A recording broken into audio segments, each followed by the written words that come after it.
আসসালামু আলাইকুম, কি অবস্থা সবার? আজকে দেখবেন get ready with me for my হলুদ নাইট। আমার হলুদের সাজ আমি নিজেই সাজছি। অনেকের শখ থাকে যে আচ্ছা পার্লার থেকে সাজবো বা হচ্ছে কোনো আর্টিস্ট দিয়ে সাজাবো, বাট আমার না এত কিছু পছন্দ না। এই যে আমি বিয়েতে সাজছি পার্লারে, আমার কাছে মনে হয় যেন ওই লাইফের ফার্স্ট ওই লাস্ট। আমি আর জীবনে পার্লারে সাজতে চাই না।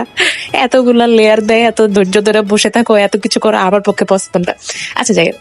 তো এই তো প্রতিদিনের মতোই হচ্ছে টোনার দিয়ে মুখ টুক পরিষ্কার করে দিয়ে তারপর প্রাইমার ইউজ করলাম সুইস বিউটির, ফাউন্ডেশন ইউজ করতেছি হুদা বিউটির।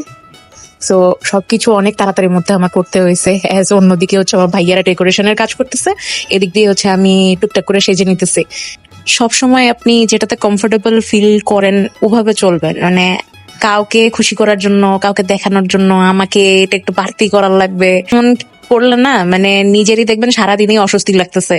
বিশেষ করে হচ্ছে কোনো অনুষ্ঠানের ক্ষেত্রে, কোনো প্রোগ্রামের ক্ষেত্রে, যে মনের বিরুদ্ধে যে কোনো একটা কিছু করতেছি, পরে আমার পুরো দিনটাই মাটি গেল। যে আপনি সুন্দর একটা এক্সপ্রেশন দিতে চাইতেছেন, দেখবেন উল্টাটা হয়ে যেতেছে। আচ্ছা, অনেক জ্ঞান দিয়ে ফেললাম। আচ্ছা, this is my final look. আর এটা হচ্ছে আমার হলুদের অল ওভার ডেকোরেশনের কাজ। এটা আমার ভাইয়ারা অনেক কষ্ট করে বানাইছে, যদি অনেক আগে কাজ করার কথা ছিল, বাট অনেকটা রাত হয়ে গেছে। পরে স্বর্ণকরা আসছে, আমার দেবর দুইজন আসছে। তো এই তো আমাদের হলুদের পার্টি মুড, হলুদ নাইটের মুড অন। তারপর একে একে করে হচ্ছে সবাই আসা শুরু করছে।